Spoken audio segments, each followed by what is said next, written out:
Hey y'all, and welcome back to Caitlyn's Corner. So I'm still super excited to continue our celebration of Christmas. I love this time of year, and so I hope you're excited to join me for some festive, jolly books this month. And let's see what our Santa sack holds today for us. You need a drum roll. Let's see. I'm reaching. Maybe I should close my eyes and do it. Mooseltoe. Have you seen Mooseltoe before? Alright, so you're ready. We're going to get started with Mooseltoe. 'Twas the season, and Moose was merry.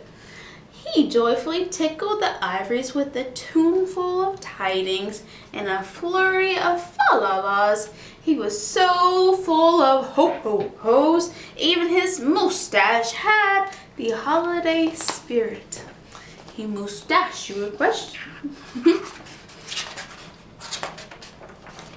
But Moose was more than just a bit merry and bright. He was busy. I can relate to that. There was a lot to be done on his list of to-dos, but with orderly organization, a bit of regimentation, and lots of imagination, and just plain old Moose know-how, getting ready for the big day should have been simple, easy, yes, in all probability, just perfectly perfect. But when we think things are going to go perfect, do they go perfect? So let's see how perfect his day is going to go. He wasted not one merry minute. Moose got moving and put some hustle into the holiday bustle. He went to work. He wrote cards and letters till his hoofs hurt. Check. So he got his Christmas cards sent out. He shopped till he dropped. Check. He did a lot of shopping and he did a lot of dropping, didn't he? Let's see what else Mooseltoe goes about doing. He hauled home boxes and bags and presents galore. Moose had gifts for everyone stacked from ceiling to floor. Check. Then he wrapped yo, and he ribboned ho. And on each and every package he tied a big, beautiful bow. Check and double check. So far, so simple, so easy, so perfectly perfect. So far, so good, right? Decorations were up next on his list of things to do and get done. So Moose decked the halls, then spruced up the walls. He beaded and bowed and Mooseltoed. He gathered garlands, roped wreaths, and holly, jingle bells, sang Noel. Oh, good golly! This Moose was jolly. Check. He's getting them done. Last but not least, he hung all the stockings, each and every one with special care, and just in time too. Soon Santa would be there. Check and final check. Yes, sirree, getting ready for Christmas was an absolute snap. And so simple, so easy, and if he did say so himself, Moose thought totally, utterly, completely, perfectly perfect. How perfect can he get? On that night before Christmas, Mother, Little Sissy, Bucky, and Junior looked all through the house.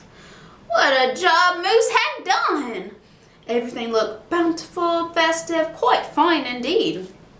There was just one minor problem, if you will. Oh dear, sighed the missus as the five stared at one empty corner. Oh my, oh me, oh gee! Pop, what happened? Cried Junior. You forgot the tree. How's he gonna forget the Christmas tree for Christmas? My goodness. He didn't add that to the list, did he?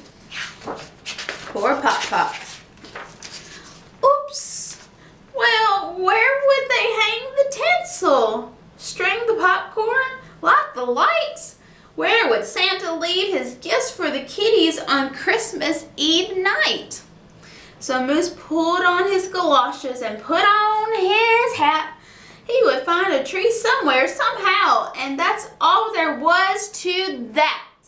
So out went the moose, braving blustery, blowing winds and the cold, trudging through snowdrifts, courageous and bold. There goes Papa Moose. So we'll go get a Christmas tree he forgot.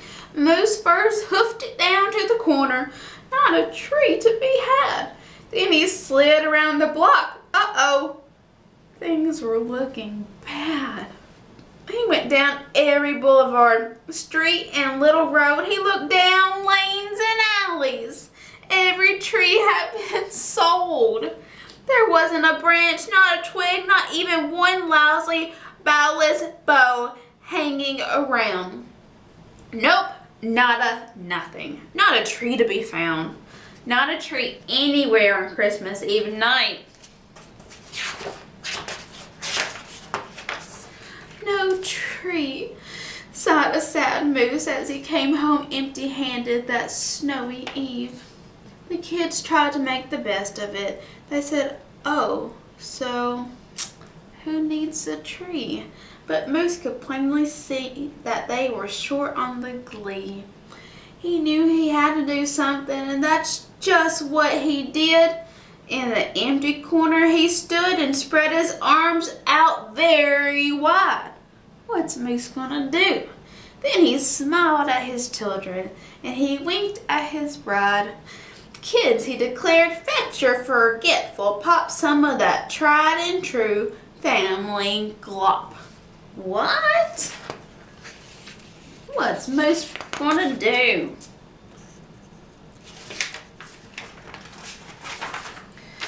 So, back came the kids carrying a big pot of glue, and without a word to one another, they knew just what to do.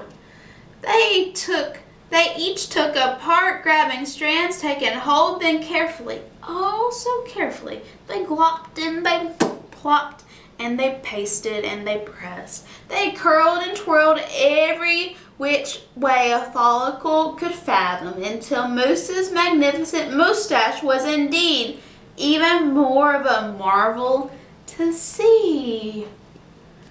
They're stretching out his moustache into a what? Moose was just a few needles shy of being an evergreen tree. They strung Moose with lights from his head to his toes and draped him with tinsel, beginning right with his nose. They hung balls that were shiny and bells that twinkled, candy canes, berries, and plums, sugar sprinkled. Then they all stood back. Junior plugged in his pop. Ooh. Ah, yes, Moose truly was one credible sight. He was glorious and glowing, and boy, oh boy, was he ever so bright. He looks like a Christmas tree. Then Junior placed the star on top of Moose's head. He gave him a kiss and a pat, and they all headed off to bed. Except Moose, of course. He stayed in the corner instead, still twinkling and blinking and waiting for Santa. Oh, so it wasn't so simple, and it wasn't so easy, and okay, it wasn't so perfectly perfect. But do you know what? What? Look how cute he is standing there as a Christmas tree. It was pretty close. Ho, ho, ho! There's 2 pairs of eyeballs. I think Santa has come, and thanks to Papa Moose, Santa knows right where to leave the gifts this year. I bet that will be some sight for Santa to see. So I hope you enjoyed Mooseltoe. Thank you for tuning in, and I will see y'all tomorrow. Bye, y'all.